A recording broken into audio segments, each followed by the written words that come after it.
Assalamualaikum warahmatullahi wabarakatuh.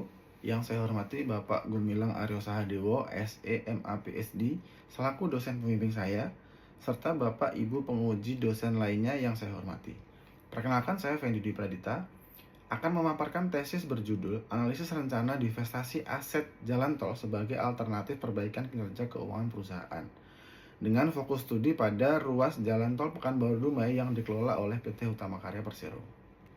Seperti kita tahu, pembangunan infrastruktur jalan tol merupakan agenda strategis nasional untuk memperkuat konektivitas. Dalam konteks Jalan Tol Trans Sumatera atau JTTS, percepatan pembangunan dijalankan melalui mandat regulasi yang menugaskan PT Hutama Karya Persero sebagai pelaksananya.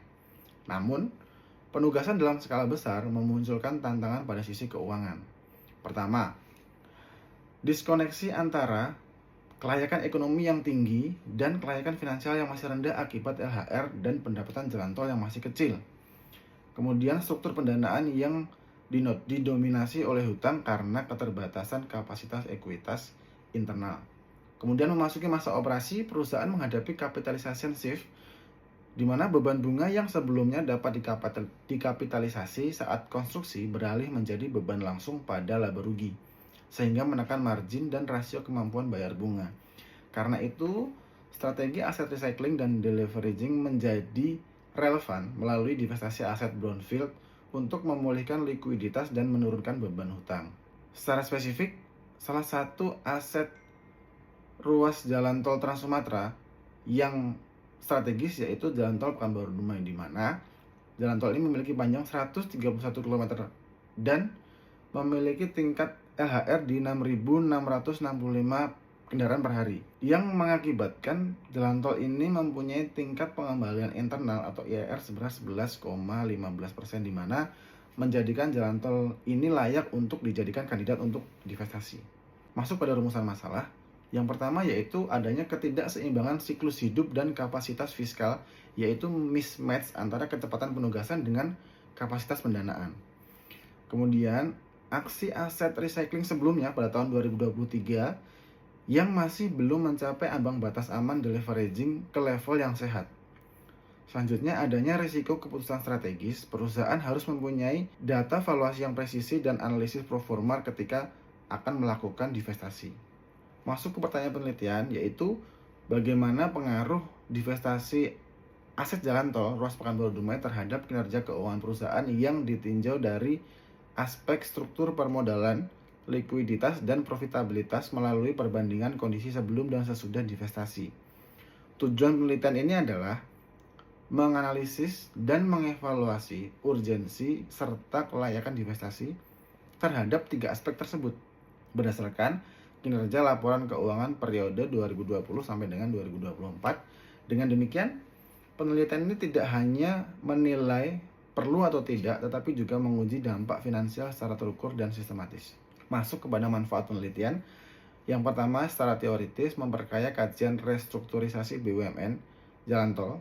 Kemudian secara praktis memberi dasar analitis bagi perusahaan dalam merancang aksi korporasi divestasi berbasis valuasi dan proyeksi. Pada penelitian terdahulu, literatur menunjukkan bahwa aset recycling dapat menjadi instrumen restrukturisasi keuangan, dan partial divestment sering dinilai lebih seimbang karena memobilisasi modal eksternal tanpa melepaskan kontrol atas aset strategis. Landasan teori utama penelitian ini mencangkup yang pertama yaitu aset recycling, yaitu pelepasan aset operasional untuk memperoleh dana segar yang dapat digunakan untuk deleveraging atau investasi lanjutan. Kedua, analisis kinerja keuangan melalui rasio-rasio untuk membaca kesehatan perusahaan. Ketiga, valuasi aset, di mana menentukan nilai ekonomi suatu aset berdasarkan pengambilan keputusan bisnis dengan pendekatan income approach, market approach, ataupun cost approach. Keempat, analisis kelayakan dengan indikator seperti NPV dan IRR. Kelima, kerangka pendanaan dan portofolio seperti packing order theory dan strategic portfolio management untuk menjelaskan rasionalitas pilihan pendanaan dan optimalisasi portofolio aset. Teori-teori ini menjadi fondasi mengapa divestasi diposisikan sebagai alat kebijakan finansial, bukan sekedar transaksi jual beli aset. Penelitian ini menggunakan pendekatan kuantitatif dengan data sekunder dari annual report dan RJPP perusahaan. Sedangkan kerangka penelitian dimulai dari identifikasi tekanan leverage dan beban bunga, kemudian valuasi aset, analisis rasio historis, dan simulasi pro forma untuk melihat dampak divestasi pada indikator kinerja. Pada slide ini, saya ringkas metode analisis yang digunakan. Yang pertama, valuasi discounted cash flow ruas Pekanbaru Dumai.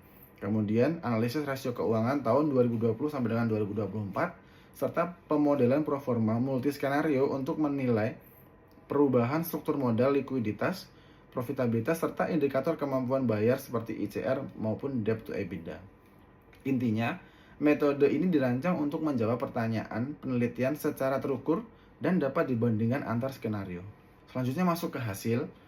Sebelum masuk ke skenario divestasi, saya menganalisis kinerja historis 2020 sampai dengan 2024. Terlihat dinamika transisi yang berat di mana pada tahun 2020 sampai dengan 2022 perusahaan mengalami tekanan profitabilitas dengan laba bersih negatif. Namun titik balik terjadi pada tahun 2023 dan 2024 pasca divestasi awal, di mana perusahaan berhasil mencatatkan laba bersih masing-masing 1,8 triliun dan 2,7 triliun. Dari sisi neraca, total ekuitas meningkat signifikan dalam 5 tahun terakhir, sehingga pada tahun 2024 mencapai 138.000 miliar, disertai penurunan total liabilitas dibanding tahun 2020. Meskipun terdapat peningkatan kembali pada liabilitas jangka pendek di tahun 2024. Untuk laporan arus kas dari tahun 2020 sampai dengan 2024, bisa dilihat bahwa arus kas bersih yang diperoleh dari aktivitas operasi menunjukkan tren negatif yang konsisten selama 5 tahun terakhir, dengan defisit paling ekstrim terjadi pada tahun 2021 sebesar 252.249 miliar. Kemudian arus kas yang digunakan untuk aktivitas investasi menunjukkan pengeluaran bersih mencapai 19.437 miliar pada tahun 2024. Sedangkan arus kas masuk aktivitas pendanaan yang sempat mencapai 29.502 miliar pada tahun 2022 itu merupakan yang tertinggi di tahun 2022. Selanjutnya ada rasio keuangan. Kita lihat adanya tren pemulihan profitabilitas yang signifikan dari fase kerugian menuju profitabilitas positif dalam 5 tahun terakhir. Rasio likuiditas menunjukkan peningkatan ketahanan finansial jangka pendek yang sangat signifikan. Kemudian adanya transformasi struktur modal yang sangat signifikan melalui strategi deleveraging yang agresif. Kemudian kalau dilihat dari rasio aktivitas menunjukkan dinamika efisiensi yang dipengaruhi masifnya ekspansi aset infrastruktur. Berikut adalah pembahasan dari sebelumnya. Yang pertama, profitabilitas kita lihat menunjukkan pemulihan di akhir periode setelah sempat tertekan pada fase awal. Kemudian ada rasio likuiditas membaik secara signifikan, tercermin dari peningkatan current ratio dan juga cash ratio hingga tahun 2024. Ketiga ada solvabilitas yang juga membaik dengan penurunan DER dan DAR yang menunjukkan struktur pendanaan lebih sehat.